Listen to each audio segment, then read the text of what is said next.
Okay, welcome to the Launching Your Chamber for Good program. This brief video corresponds almost exactly with the Launching Your Chamber for Good program document that you will have received once you requested to become a Chamber for Good.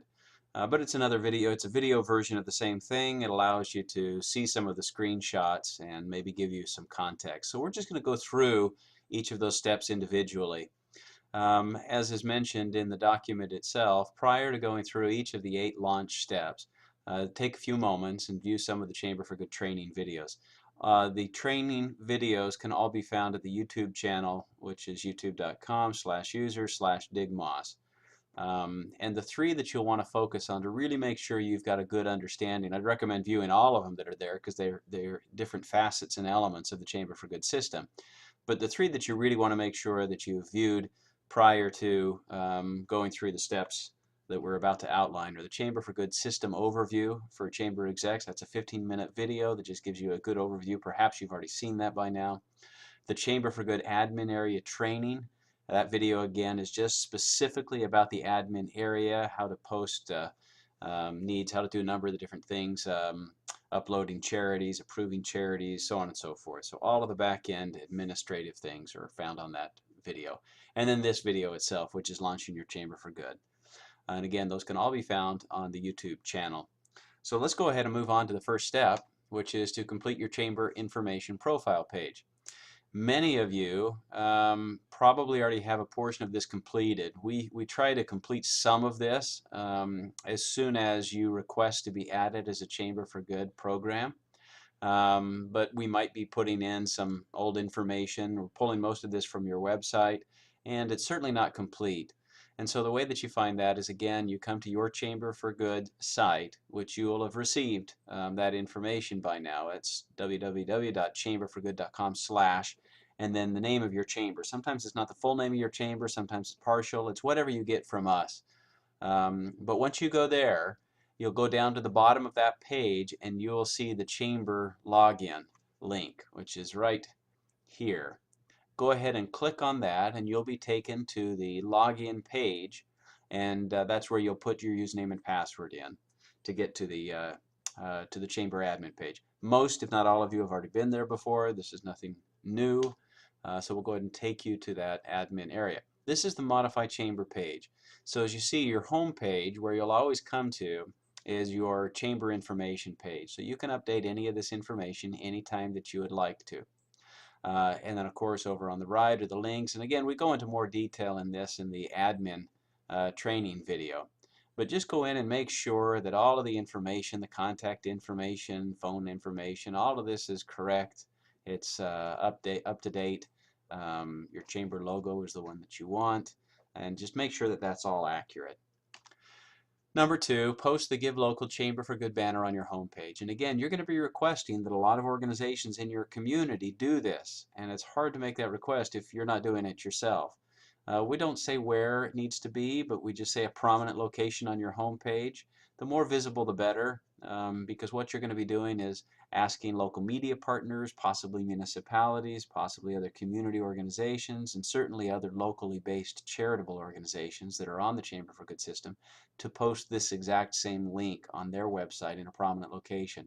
All of these should link back directly to your Chamber for Good site, not the national chamberforgood.com, but yours, chamberforgood.com/ your chamber name.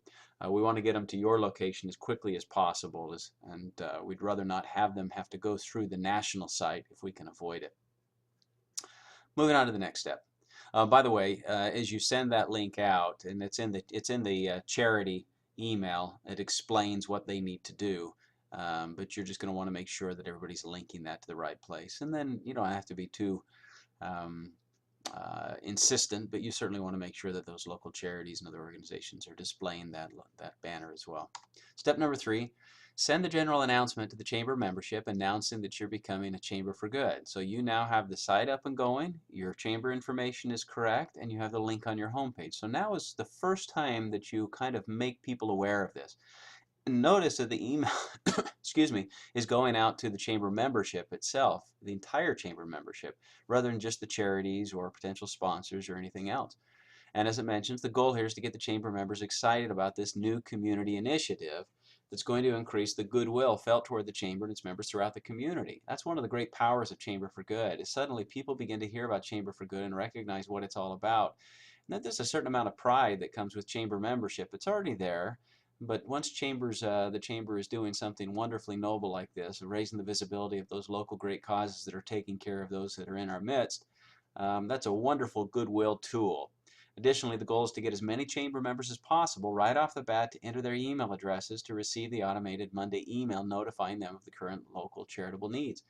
You want to get them filling those emails in right off the bat, even though there may not even be any charities in there yet. Get those emails in there, get those chamber members to start putting that in as quickly as possible. Celebrate when you hit that 1,000 mark of the emails, and then you're going to want to keep that rising, going much, much higher. But right off the bat, you want your chamber to be excited about this new initiative that costs the chamber absolutely nothing, but it increases its visibility and its credibility within the community in a big way. So that's step number 3. Step number 4, send an email to all local charitable organizations. And again, all of these emails that we're talking about, you'll find as part of your resource kit that's sent to you right from the beginning. So you don't need to create any emails. You can edit these emails however you like. But just know that all of that work is already done for you. You can just make a few changes here and there and get those out. So step number 4 is to get the email out to the local charitable organizations. Now notice we say chamber and non-chamber members, and you really, and again, every chamber has the choice. You don't have to do this, but we strongly, strongly encourage and recommend, and we're not at the point of mandating anything at this point. We just strongly encourage that you make the Chamber for Good system for chamber and non-chamber members. That increases the credibility of the clearinghouse throughout your community. If it starts to look like it's just a tool to gain new members, it loses credibility and will likely not be as successful as it would otherwise be.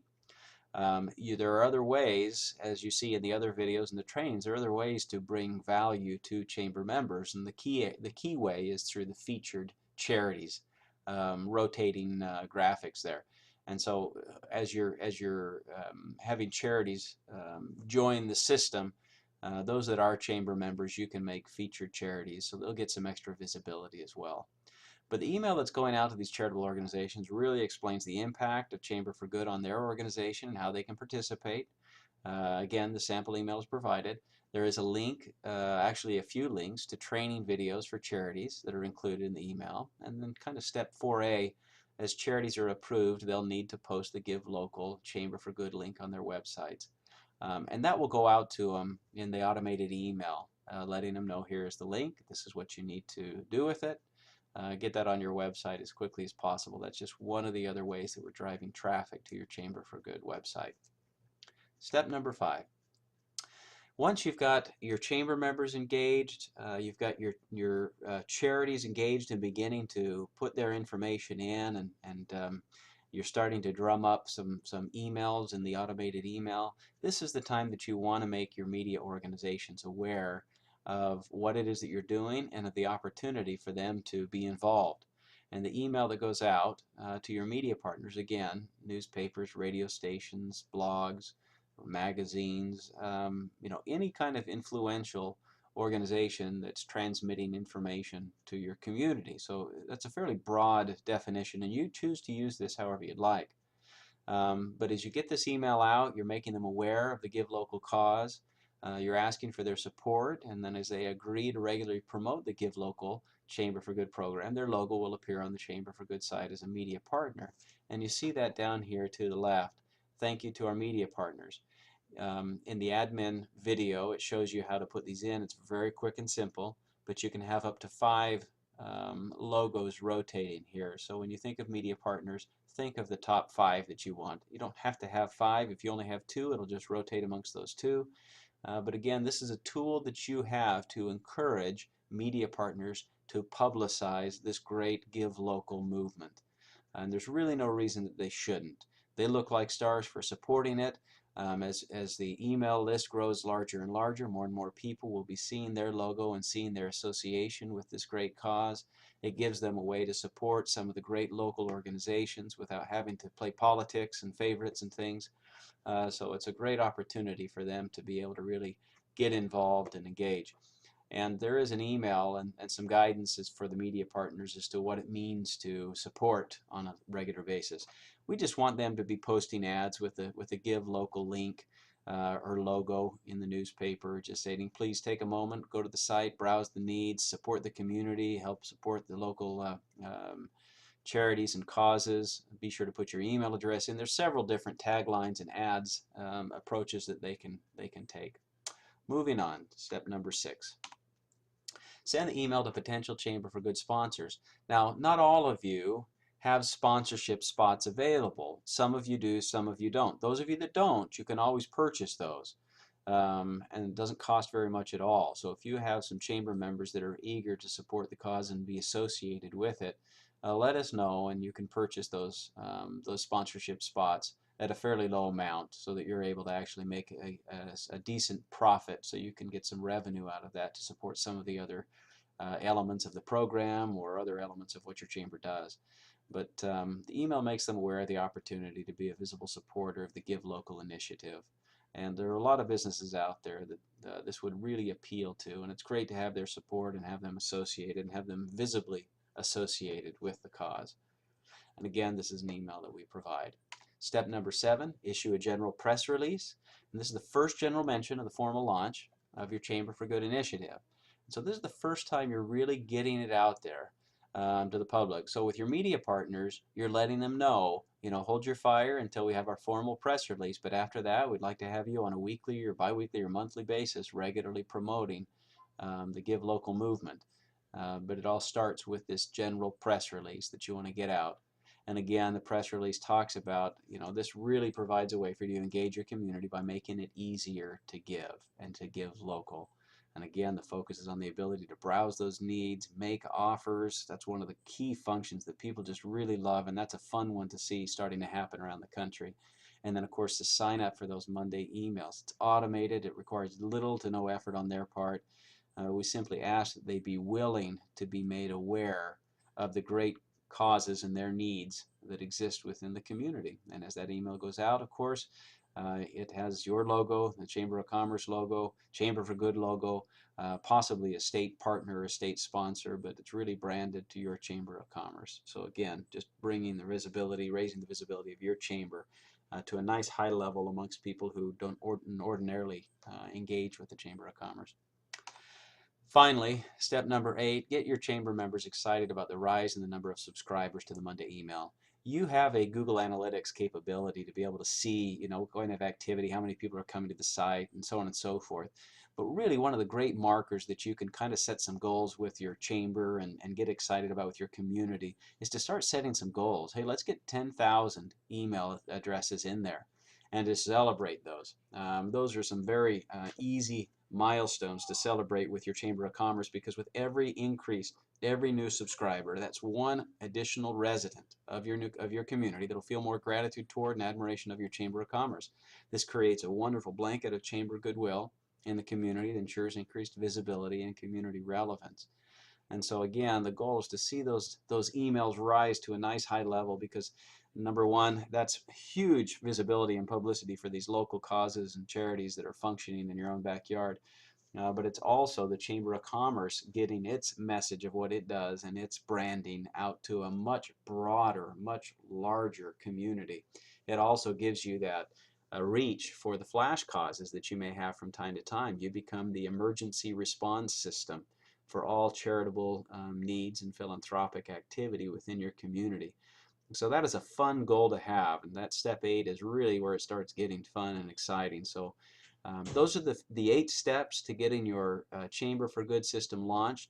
All of the emails that we talk about as we went through these slides are all provided to you as part of the resource kit, and we're always willing to help out and answer any questions that you may have in any way. So we're excited to see your chamber up and going, and please let us know if there's anything we can do to help.